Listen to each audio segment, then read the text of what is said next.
Yasin.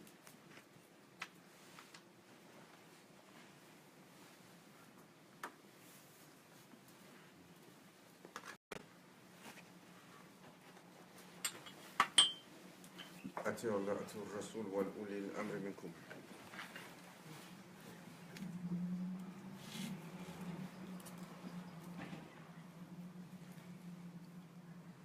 History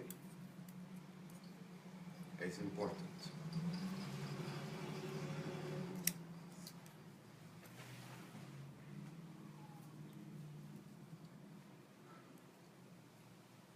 دستور مدد. أطيعوا الله أطيعوا الرسول والأولي الأمر منكم. History is important. We are thankful to our Lord that brought us here tonight, no matter for what reason, to sit together and to share some wisdom, pour partager ensemble. Et on disait, l'histoire est tellement importante. Maulana Sheikh Nazim, Allah bless his soul, he used to say, he was always criticizing our system of education. Because he was saying they teach humankind about everything that is materiality. But they don't teach anything about the reality. And materiality, كل شيء عليك إلا وجهه. The Lord says that everything shall perish except the face of your Lord. All souls will taste death, and materiality will remain into this world. That's why there is always that comparison that Allah Azza wa Jal, the Lord of creation, says this world doesn't worth more than a wing of a mosquito to the eyes of the Lord. It's virtual, it's illusionary, but we give it so much importance because it's a dimension that humans have. Humans were created souls, manifested into physicality, and when they come into this world, they are granted shadows to their souls. That's what we call nafs, the ego. And although they are granted this shadow inside themselves, still their soul is trying to rise up. So Maulana Sheikh always he was saying,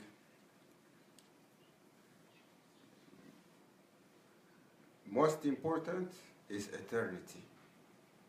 He used to sing this word. He loved it so much in English. Eternity. Eternity. Oh, such a pleasant word. L'éternité. Mais, si l'humain est créé pour l'éternité, quand même, tellement d'efforts que nous mettons en place dans ce monde ici-bas, juste à propos de notre matérialité. Ce que nous apprenons, même dans les systèmes éducatifs, c'est à propos d'avoir des carrières, développer certaines aptitudes, to develop skills and to be professional and earn our life and support families, but still,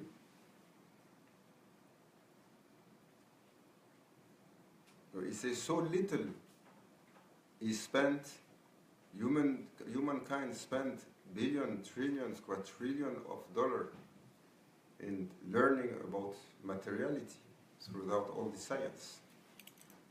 But so little spent in time, in effort to acquire knowledge about his inner reality.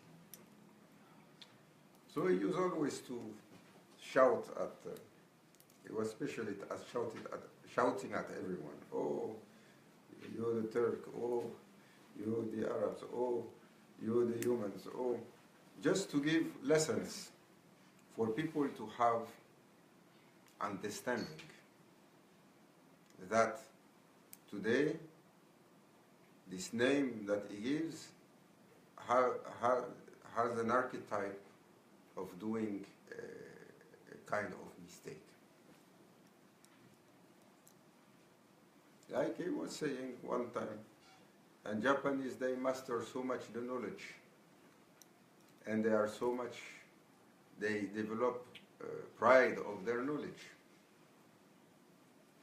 But to give them lessons, the Lord shall send to their nuclear facility an earthquake that will wake them up. That was 1 year before Fukushima accident. And he used to give many hints like that on things. This will happen when we accompany.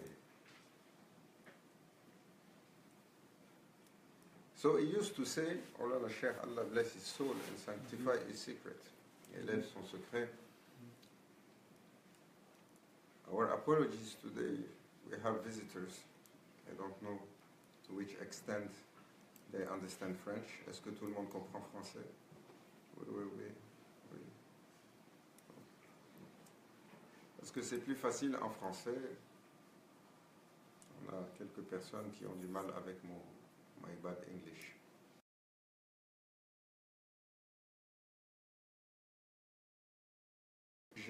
Qui devrait après les enseignements spirituels, donc tout ce qui enseigne à l'humain à propos de Inna lillahi wa inna ilayhi raji'un. Tout ce qui enseigne à l'humain qu'il vient d'un Seigneur et que c'est à lui qu'il retourne. Voilà, Cheikh Nazim toujours il disait ces 3 questions fondamentales. D'où je viens, où je vais, pourquoi je suis ici. Chaque humain doit se les poser et y répondre. Elles sont la base qui donnera à l'humain une réflexion au-delà de tous les philosophes. Une réflexion profonde qui change l'orientation de sa vie and the aims of his life. Stories of ancient time. Car l'histoire nous enseigne à propos de nous, notre identité, notre origine. L'histoire nous enseigne ce qu'ont fait les peuples avant, ce qu'ils ont fait de bien, ce qu'ils ont fait de mal, ce qui a été grandiose pour eux et ce qui a été terrible pour eux. L'histoire nous enseigne à propos des choses qui changent. Once upon a time, it was Ice Age. Or once upon a time, it was Fire Age. Or once upon a time, there were pharaohs that built up these gigantic constructions. And ils ont bâti ces constructions phénoménales qu'on n'arrive pas à bâtir aujourd'hui. Et ils ne les ont pas bâtis simplement en Égypte. Ils les ont bâtis en Chine, ils les ont bâtis en Afrique, en Amérique centrale, ils les ont bâtis en Amérique latine, sur un alignement parfait. Il y a un alignement où toutes ces pyramides sont construites. Et celles en Chine sont bien plus nombreuses que toutes les autres, mais elles ne sont pas de pierre. Qui a bâti cela? Pourquoi? Comment? Pour rappeler à l'humain, peut-être qu'il n'est pas si smart qu'il pense. Avec tous les moyens technologiques que nous avons, today, with all the means that we have, we can do things like that. Still, maybe we can send device to Mars or Jupiter, but we can't build this pyramid. It's another kind of knowledge. It's another kind of science. And these pyramids teach us about people that were before us. And their civilization disappeared completely.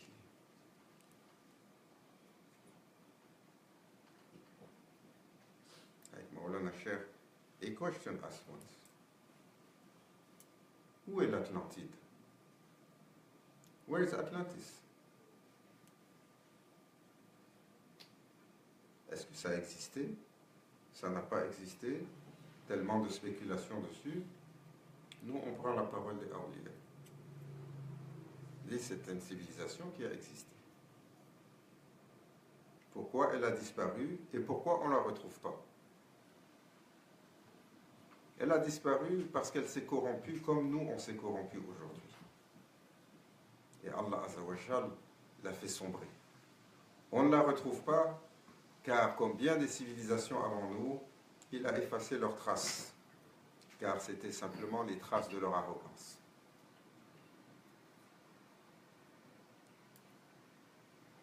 Alors cette histoire, elle nous enseigne également comment l'humain réécrit les choses, comment l'humain change les choses, comment l'humain, toujours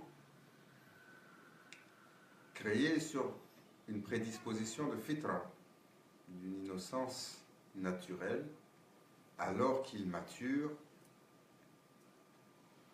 son nafs, son ego, se pose en égal au Créateur. L'ego de l'humain, il veut définir toutes les choses. Ego wants things to be the way he likes. That's why Prophet ﷺ said, Jihad al-Akbar, Jihad al-Nafs.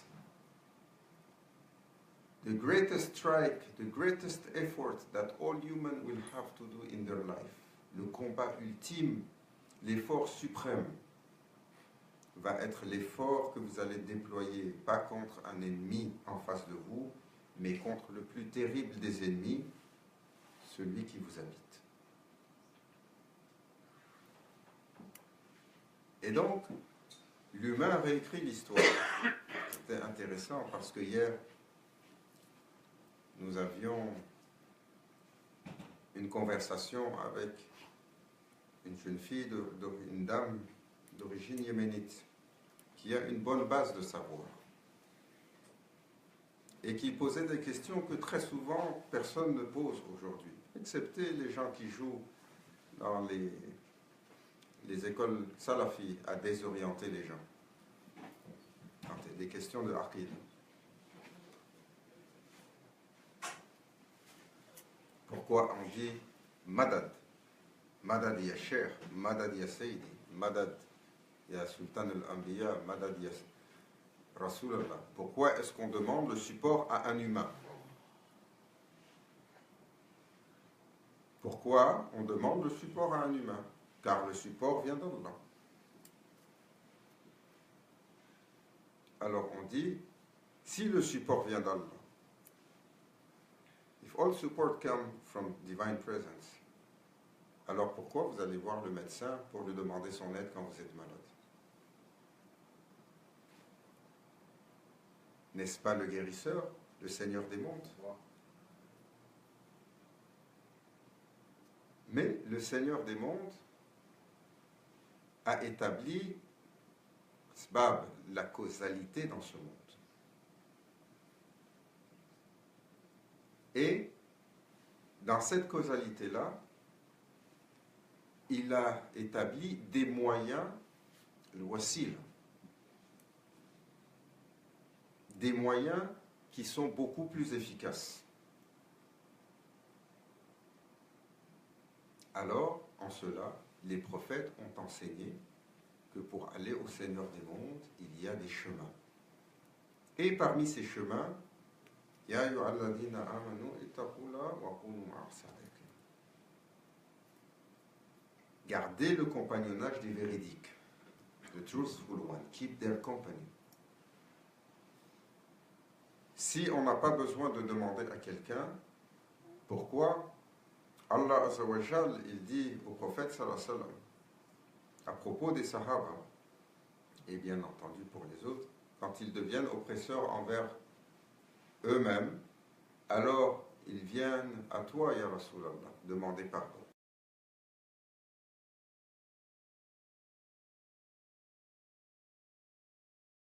En toute chose.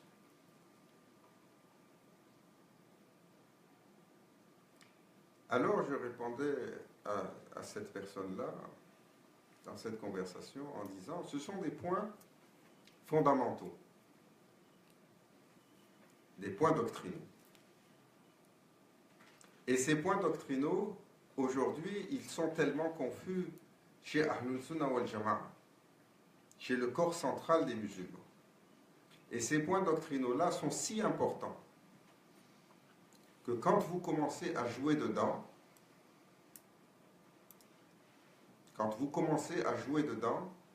ça donne des jeunes qui n'ont même pas fini de pousser leur barbe, qui marchent dans les rues avec des sabres pour attaquer des innocents, ou d'autres fous furieux qui rentrent dans des camions pour aller rouler sur des innocents. We can't close our eyes and pretend these people are coming from Mars. Whatsoever. Many of them will say Allahu Akbar when they kill. Although we agree it has nothing to do with Islam. But what went wrong? Qu'est-ce qui a changé pour qu'on arrive à là? C'est l'histoire de notre 20e siècle. C'est l'histoire de notre 21e siècle. C'est l'histoire de notre 19e siècle. C'est l'histoire des 15 derniers siècles.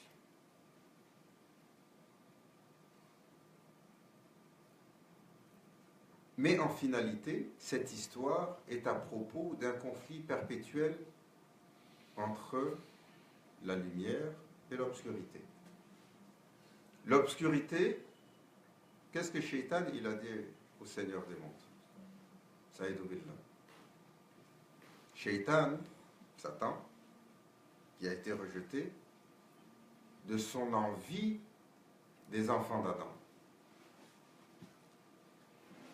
He said, I will fight them, and I will fight them with all my energy and make sure none of them will be crowned with that title of Khalifa, of divine deputy. But I will fight them on the way to your presence. So how Shaitan played with humankind? What is the way to divine presence? Inna dina inda Allahi Islam. The way is revelation. Let's say Islam. Islam, we call it the revelation.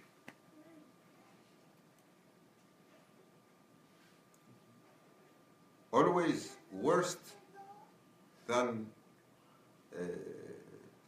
plus terrible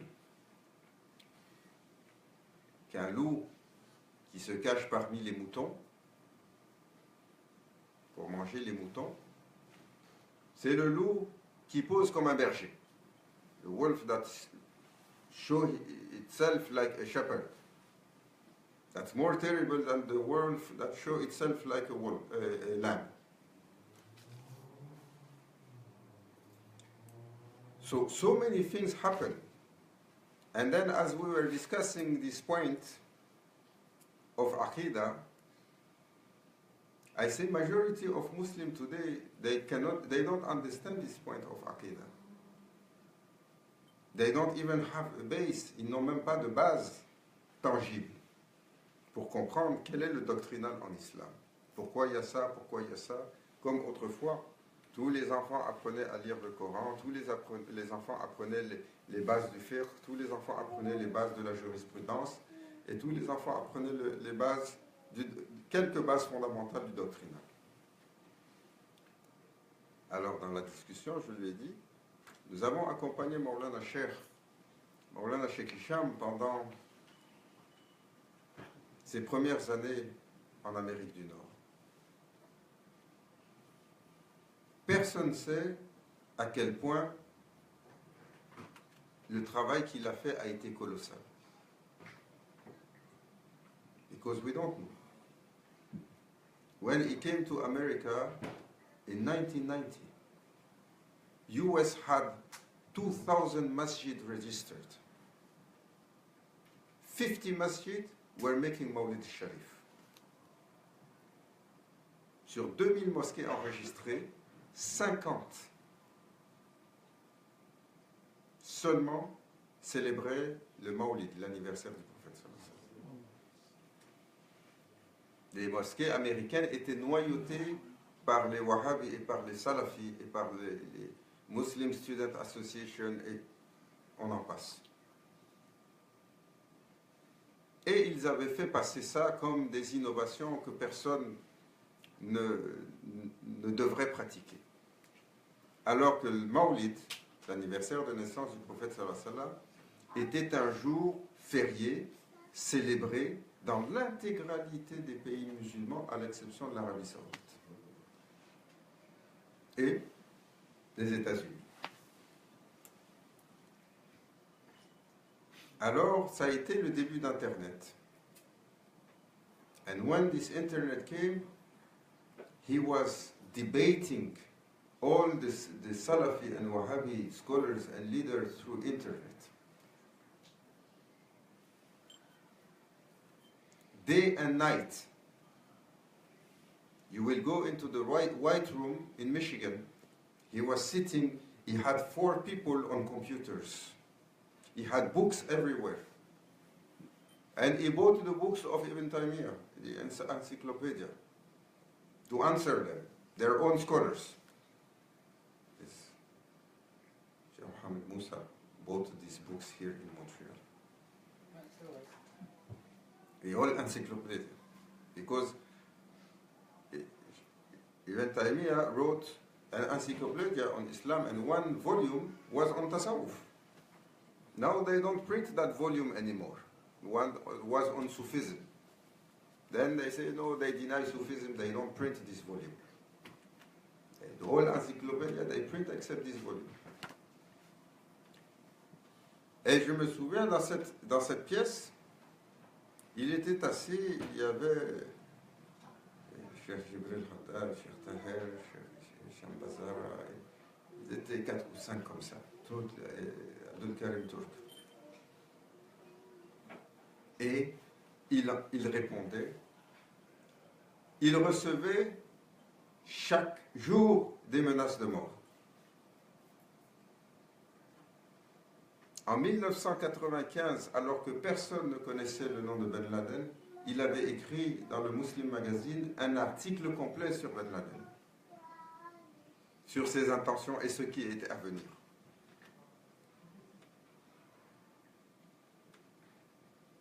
And after that, they sent him, Maulana Sheikh Nazim sent him to the State Department to go and warn the White House, saying, be careful, there is an event coming that will change the world and it will hit your country. Because in this country, I was speaking about America, Salafi ideology is so present in the masjid. Ça, c'était en 98. The entire Islamic organization, because he said that 80% of the masjid in America are all Salafi, boycott him. 3 years later came what Sheikh Nazim told him to say and predicted, September 11. Then they came to him and many came to apologize. But what is important? So at that time, he put the base of knowledge to understand and to comprehend. From his debate came the first book, Islamic Belief and Doctrine, according to Ahlul Sunnah, a repudiation of Salafi innovation, volume 1. Most of people can't read that today. And from this came a whole encyclopedia of Islamic doctrine, addressing the main point. What is belief in Islam? What is Aqidah? Why we celebrate Mawlid? Why we have Sufism? Pourquoi est-ce qu'il y a le soufisme? Pourquoi est-ce qu'il y a l'intercession du prophète sallallahu alayhi wa sallam? Pourquoi est-ce qu'on a besoin d'un moyen pour aller chez Allah, ce qu'on appelle wasila? Tous les points magistraux que les salafis étaient en train de changer ce qui était en train de corrompre le doctrinal des musulmans. Et, regardez, qui sont Ahlul Sunnah? Qui est Imam Ash'ari? Parce que Ahlul Sunnah, ils sont de doctrine Ash'ari. Et par la suite, quels sont les changements qui ont été opérés? Qui sont les innovateurs? Qui sont tous ces savants qu'on mentionne aujourd'hui? Quelle est leur position? Et par la suite, les méthodes des attributs qu'on utilise chez Ahlul Sunnah wal Jama'a. Mais surtout, très important, sur tous ces sujets-là, la position des savants. C'est quoi le soufisme? Sa définition. Quelle est son évidence dans le Coran et dans la Sunna? Quelle est sa preuve dans les hadiths? Quel est le dire des imams sur le soufisme? Can you believe today they criticize Sufism? They criticize Tasawwuf. What Sayyidina Hassan Basri said, Imam Abu Hanifa, Sufyan Thawri, Imam Malik, Imam Shafi, Imam Hanbal, Al-Haris Muhassibi, Ibn Qasim, Ibn Usman, Imam Junayd al-Baghdadi, Imam Tirmidhi, Imam Abu Mansur, Imam Abu Qasim, Imam Sheikh Abu Ismail,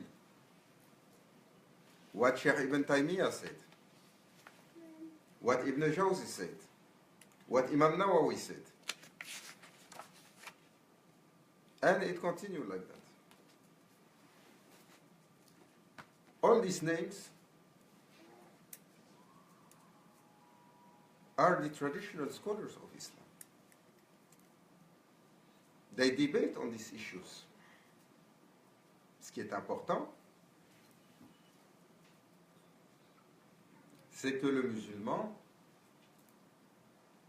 il doit suivre un certain nombre de principes pour garder la guidance et le chemin clair.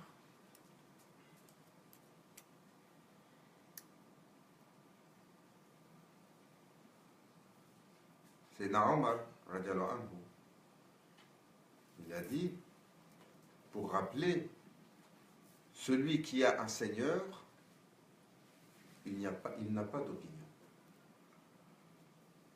Et celui qui a une opinion, il n'a pas de seigneur. C'est-à-dire qui est très fort, qui va dire, les gens vont venir nous dire, ah mais vous empêchez les gens de penser. Non. L'être humain, il a une intelligence. Mais sur les choses de l'absolu, sur les choses fondamentales, sur les choses de la réalité, son opinion est valide pour lui.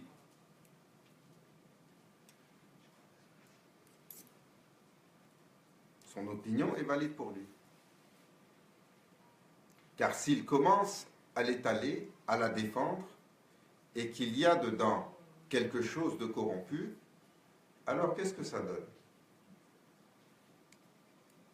Allez demander aux Cambodgiens, ou aux Nord-Coréens, ou aux Chinois, ou aux Soviétiques, ou à la Tchécoslovaquie, ou à la Pologne. Qu'est-ce qu'ils ont en commun? Communisme. Ils ont en commun le communisme, qui nous vient d'où? Il ne vient pas directement de Staline, à travers Lénine, à travers Marx. Des gens de bonne intention au départ, mais qui, dans l'absurdité de leur propre démarche individuelle, ont créé une doctrine qui, en finalité, a éradiqué la civilisation de monde entier, a plongé dans un hiver sombre des centaines de millions de gens. Et ce, pendant plus d'un siècle. 70 ans, la révolution bolchevique. Mais aujourd'hui, elle était en 1917, aujourd'hui on est en 2017, encore la Corée du Nord souffre de cela. Encore l'arrière-pays de la Russie en paye le prix. Encore la nomenclature du monde.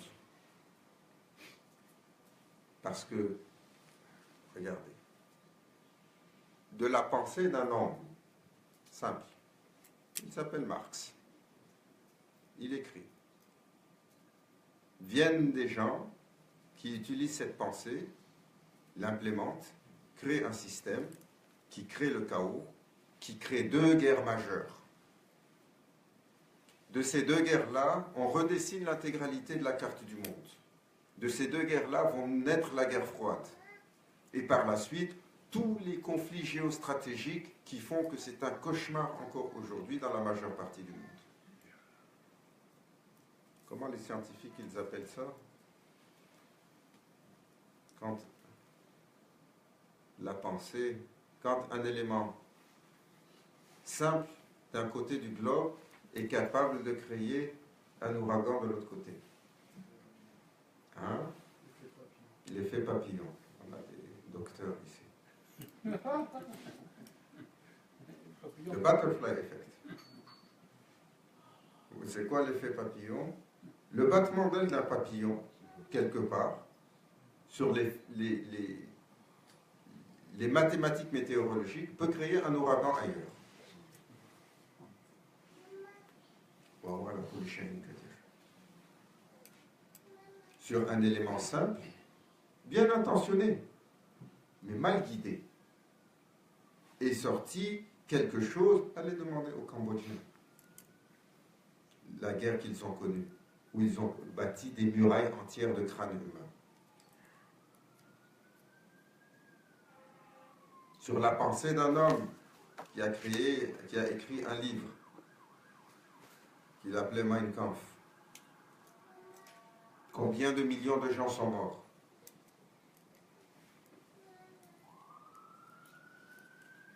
Et c'est pour cela que Sayyidina Omar, il dit, sur les affaires fondamentales, celui qui est un seigneur n'a pas d'opinion. Il doit d'abord suivre les principes de son seigneur. Quels sont ces principes? Simple. Ô humain, tu es un être céleste. Ton origine est céleste, ta finalité est céleste, Inch'Allah. Tout à propos de toi est sacré. Mais la grandeur de ton potentiel a été créée la grandeur la plus effroyable, son ombre. Fais-y attention.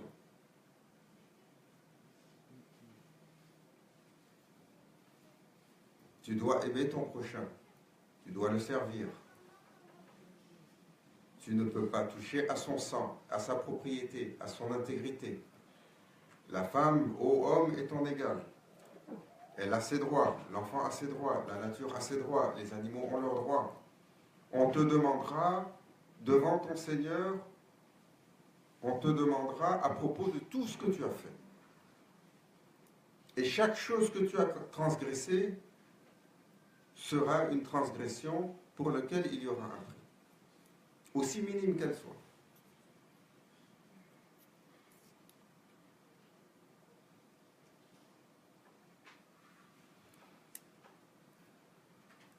So history, and we finish with that, it's getting late,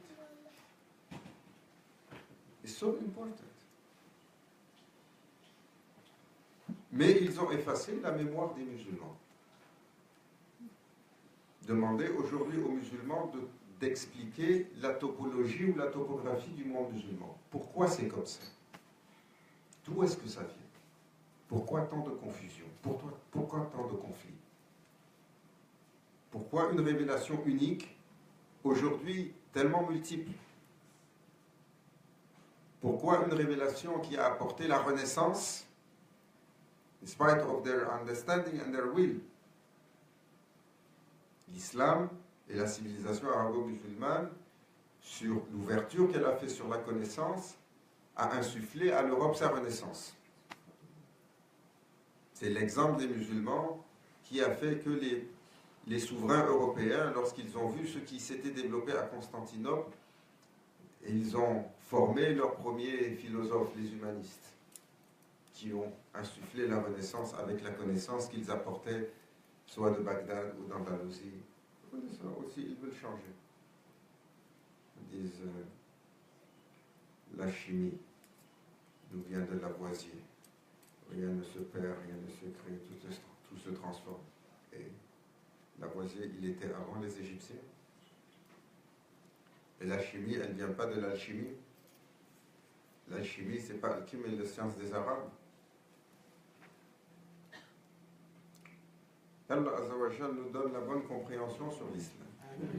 De l'utiliser à bon escient. De l'utiliser surtout pour comprendre. Ouvrir les horizons de notre compréhension.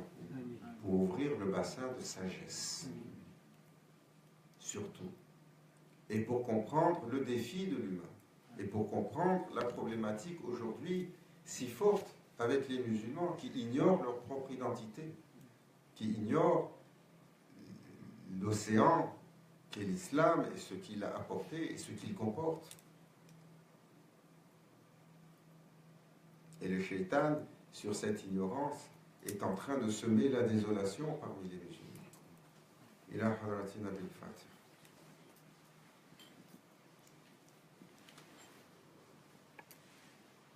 Voilà, il faut